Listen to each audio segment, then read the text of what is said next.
What does Instagram and Snapchat have in common? Instagram and Snapchat are two of the fastest growing social networking apps, and the millennial generation views them as the best ways for them to communicate and to story share. Social media has created an active audience, and social media users are the most active audience to date. Social media in its present form has increased the amount of interaction and content sharing, allowing for its users to have many ways for them to be viewed. My name is Charles Powell, and I conducted a study to see if Snapchat and Instagram help filter our ways of interpersonal communication. The theory that helped in my research is called the uses and gratifications theory. The uses and gratifications theory is a theory centered on the audience, which points that individuals have popular needs that help drive their selections of certain types of media. The goal of uses and gratifications is to understand the interaction between the origins of media users and the context. No matter what the context, the emphasis of uses and gratifications is on the individual differences and the active audience members, which means that gratifications obtained from media are largely based on a user's pre-existing needs rather than the specific technological features of that media. The use of social media fulfills an interpersonal need. Attachment needs in social networking sites are closely looked at to see if social networking sites leads to needs of attachments, which refers to a sense of belonging. The uses and gratifications social media model is the picture that you see there that help me assign specific features to specific networks. I looked at Snapchat, which launched in 2011 and became the most popular story sharing app for young people, according to Evan Spiel, who is the CEO of Snapchat. Its 10-second self-deleting feature has made the app popular for shares with a broad audience. The app allows its users to share snaps of pictures and videos with text and writing on them that delete in 10 seconds.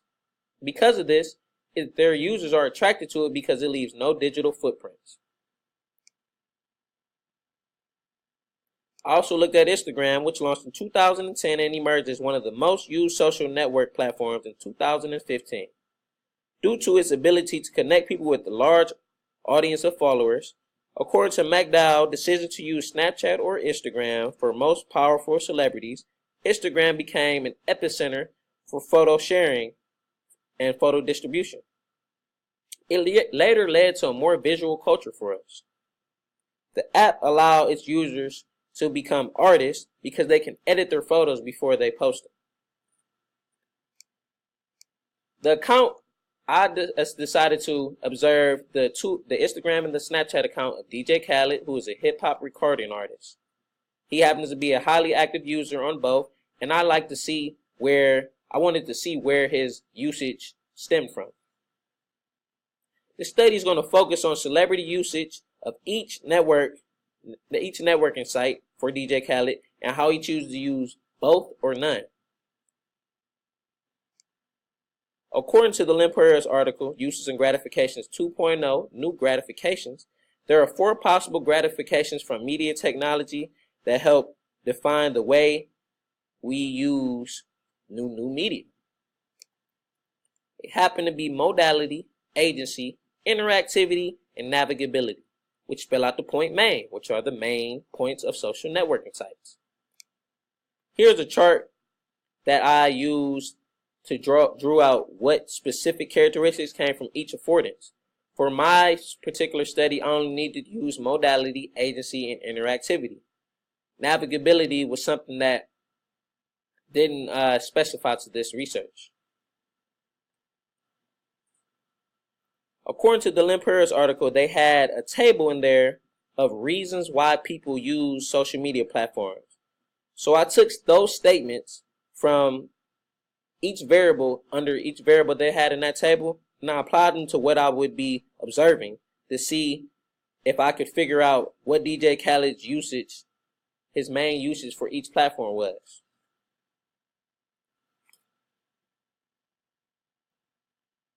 Here is a list of my affordances, which is modality, agency, and interactivity, and I took specific characteristics from each to see which ones best fit in my research.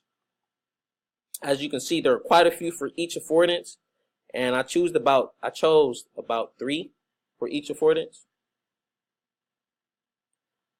Modality. A big one I saw there was realism. The big statement that I took from the Lynn Pierce article was, I know the content is real and cannot be made up.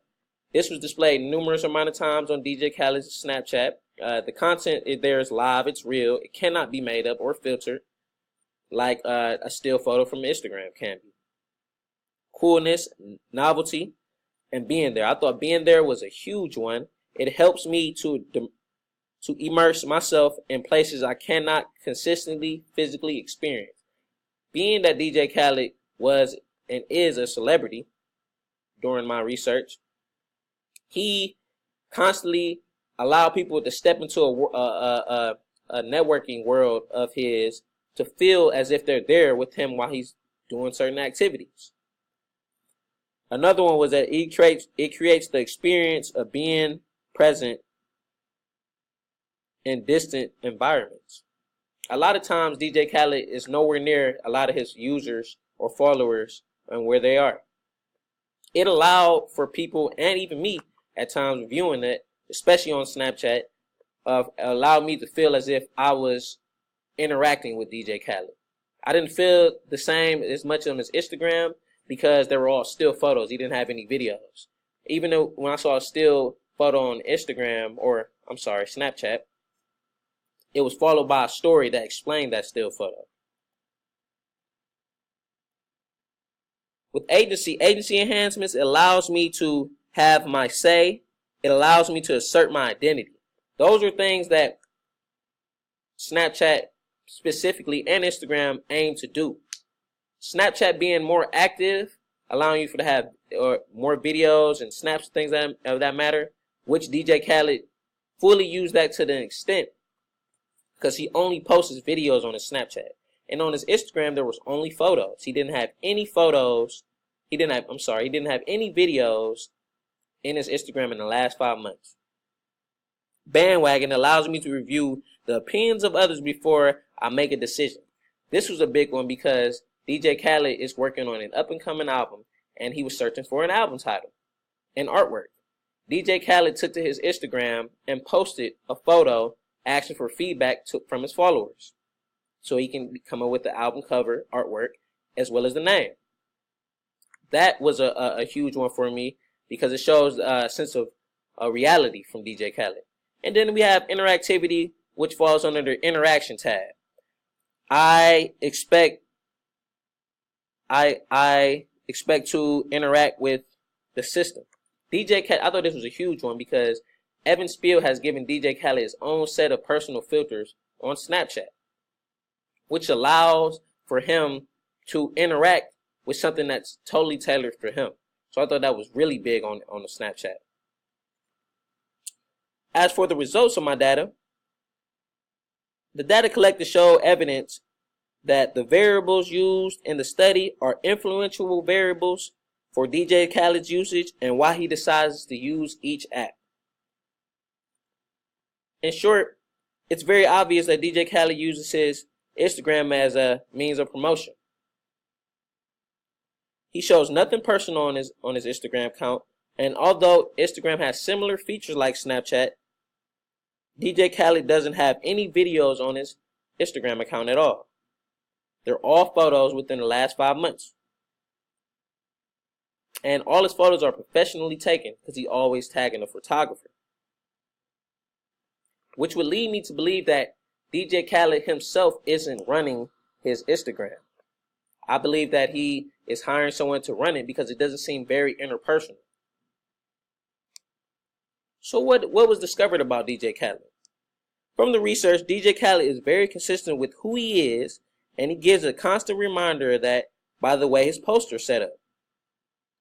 See, what happens in social media is that it creates a world that users can live in that doesn't replicate what happens in their day-to-day lives. That isn't the case with DJ Khaled.